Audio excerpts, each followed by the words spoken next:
Hi everyone, welcome back to Today in Tech. I'm Juliette Beauchamp and I'm here with Computer World senior writer Matthew Finnegan. Today we're talking collaboration and how collaboration tools are being used in this new remote workforce, so stick around. All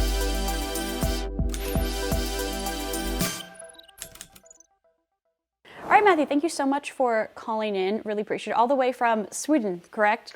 Hi, yeah, nice to join you. So by now, many of us are working from home. You're almost always working from home, and here I am working, as our viewers know, from my parents' basement. But, we've been settling into this, at least here in the US, for a few weeks. So we're gradually getting used to it, and we've been relying on a lot of these collaboration tools, Zoom, Slack, Microsoft Teams, really just take your pick. A lot of the people here in the US have been relying on those as we've moved toward this mandated remote workforce. But I want to talk going forward. So what can you tell us about how the transition to a remote workforce has been? Yeah, so there's obviously been a huge and very swift increase in the number of people working from home in response to the COVID outbreak. And so although many people will likely go back to working in the office as before, after the outbreak ends, it's likely that we will also see a sustained increase in remote working after this is a sort of return to normal, as it were, for those jobs that are able to. Remote working has been on the rise for many years, especially recently with the availability of communication and collaboration tools, as you mentioned, like Slack and Microsoft Teams for team chat, video tools like Zoom and Stripe for Business in the past, and tools like Trello and other apps that let you make it easier to manage work that's carried out remotely. But even so, most people have still been working in an office throughout the week, even despite the availability of these tools, as there hasn't been a major impetus for change. Or hadn't been. Obviously now that has changed, and the situation is quite different. And there's been a huge increase in the number of people working remotely. The question yet as to whether remote working will continue in the long term, that could depend on different businesses and their different needs. Also depend on different people and what situation they prefer. But there was an interesting survey by the job search site Glassdoor recently, which found that 67% of remote workers currently would like to see that the change is permanent and that they're able to continue working remotely in future. So basically, we're seeing a big society-wide experiment in remote working, and it could be that as this becomes the normal for weeks and even months, that the question might be for some organizations, why return to no longer supporting remote work?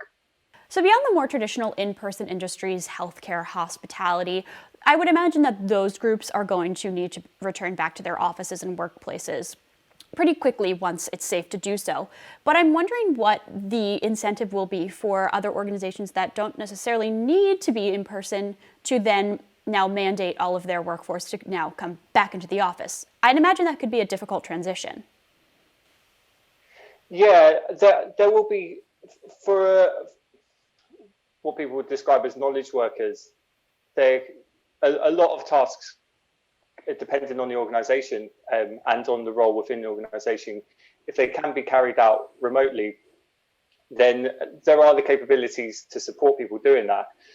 There are benefits, of course, to working face-to-face, and there will be certain jobs where if there is a big reliance on that, maybe in sales roles, for example, or where face-to-face communication has real benefits, that could see a big call for people to be working in the office. But if it's for many tasks, if it's possible for them to be carried out remotely, yeah, it could be that the companies, the employers might have to really see what would be the advantages of returning to what the situation was before. So what sort of benefits are remote workers seeing in their work-life balance, in retention rates? Do you think that it's going to be difficult for office workers to now transition back to that? And on top of that, do you think that there's a benefit to remote working in general? Yeah, so for people who haven't worked remotely before, they will see there's definitely pros and cons to doing so, but the advantages can be quite clear. As you mentioned, there's employee retention rates can be higher, so benefits for the employer, but that's due to the improved work-life balance. So, for instance, obviously, people who are commuting for hours a day, of course, will not need to be doing so. So there's more time to be at home and to be around family and have that work-life balance. There's and that's one of the big sort of appeals of being able to work from home, and also having the greater flexibility maybe in working hours to be able to devote time to being with family or whatever the need would be. So a lot of people will be seeing those benefits and will maybe be questioning, do they want to go back to the strict 9 to 5 office with the daily commute there and back? Right. I know my current commute is down 2 flights of stairs, so it's much less than my usual, 35 to 45-minute drive. So I'm going to think now about how employers can look at how their now remote employees are performing. Do you think that this is going to be a sort of effective trial period, or would more tests and trials need to be done on behalf of the employer to really assess whether or not they can change or adapt to a remote workforce? Well, yeah, for a lot of organizations, this is going to be entirely new in terms of supporting a remote workforce. There will be many where, in certain instances, they support remote workers throughout some parts of their workforce. There's even companies which are entirely remote. There's a software company called Zapier that's 100% a remote workforce now, and it's not the only one. These are the kind of rare examples, and maybe an idea of where it could go for some companies. But for many, this is kind of a large scale trial that maybe they weren't prepared for. So we're going to be seeing organizations try to adapt to this in terms of rolling out the right infrastructure, technology infrastructure to support remote workers, as well as putting in place sort of policies and working from home practices. And so, yeah, for some organizations will be further along with this than others. So for some, this could be a difficult process. For others, it's more of a case of just scaling up what's already there. Sure. And I also imagine now that there's going to be a really big shift in any sort of events business. I mean, as we know, pretty much any event that was going on between, March and, I mean, I've seen events canceled as far out as into the summer. I mean, the Olympics have even been postponed. I'm wondering how this is going to affect the events business and businesses that really rely on in-person meetings and in-person interactions. Yeah, so this has obviously had a huge effect.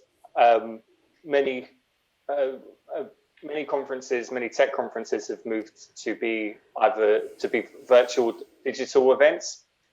Some of these, even Google Cloud Next, which was expected to go ahead, I believe, at the start of April, has now been cancelled altogether. But for the most part, events are moving online, and it'll be interesting to see what the feedback is on how successful they are. The reality is a lot of them will be cancelled as well, and organisations like tech analyst company Gartner has seen or is forecasting a significant drop off in revenues due to it being, as well as its research arm, being a heavily event focused business.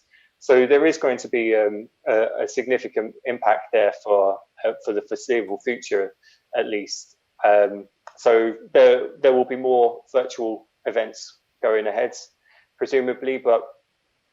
And while there is technology to do that, of course, one of the big benefits of being at a conference is the kind of the spontaneous meetings that you might have with people. Aside from keynotes and breakout sessions, for example, it's been able to interact with peers and to meet new people. So yeah, that's an area where we would expect that there will be a renewed demand once it's possible to have conferences like that again. Got it.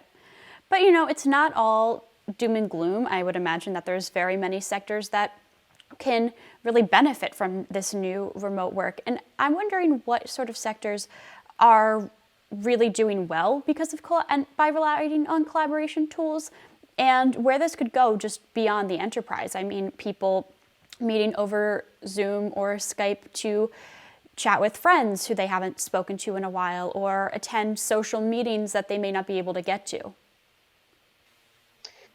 Yeah, exactly. So as you mentioned before, there's a lot of industries where this isn't going to make sense, where in hospitality, in retail, and in a lot of in parts of healthcare, for example, where you have these sort of first line workers, remote working isn't going to make sense. But for knowledge workers, for people who are used to working in an office at a computer, yeah, this makes a lot of sense. And so we're seeing that for companies which have a lot of their work carried out online, for software companies, for example, for software developers, for people who can do their work online, then this is they're able to continue doing so. And so this is also in terms of companies which are kind of benefiting from it. There's been a lot of technology companies which are selling collaboration tools, which are selling video conferencing tools, for example, which have seen a huge increase in use of their products. So Zoom, for example, share price has increased massively in recent weeks as usage of the platform has increased. Slack today announced that it's had record usage levels. Microsoft Teams has added 12 million daily active users within the space of a week. And many of these platforms are seeing widespread uses now and significant increases. So it's really accelerating the trend that was going on around there. And as you pointed out, yeah, this isn't just in the workplace. This is everybody now is becoming. A few weeks ago, most people didn't know what Zoom was. They weren't aware of Zoom as a company or what the app did. Now, most of my friends will know about that. People are asking what Zoom like is. Will be using that in their day-to-day life to connect with their family and friends remotely in different countries. So this isn't just about workplace. Obviously, this is a lot of these tools are being used in people's personal lives as well. Yeah, I know I've seen Zoom used in ways that it necessarily hadn't before. I mean, there's Zoom workout classes, Zoom religious services, and it really seems like the general public is taking advantage of these collaboration tools that they may not have known about beforehand. But Matthew, before I let you go, I do want to touch on productivity. Collaboration tools are often built as a way to increase productivity or spark productivity. And I want to know how we're going to be able to assess how productive we all were during this, I mean, at least here in the US, seemingly indefinite work from home period. Yeah, productivity is an interesting topic. And this is actually one of the concerns that managers and employers can have around supporting the remote workforce is around productivity. But there's been various studies which have shown that actually remote workers tend to be on average more productive due to factors like being able to have time to really focus on tasks without necessarily distractions, although there can be distractions as well. And so on the whole, there's generally perceived to be actual improvements around this, but it can also mean for managers that they have to trust staff a bit more to be working independently, and to be focused really on what on the work that's produced and the outcomes of individual employees, and to monitor that, and to discuss with employees, to set expectations around their personal productivity for review. Got it. Makes sense. I mean, it really is just like how you would assess any other performance, but you just need to keep in mind that people are working from home.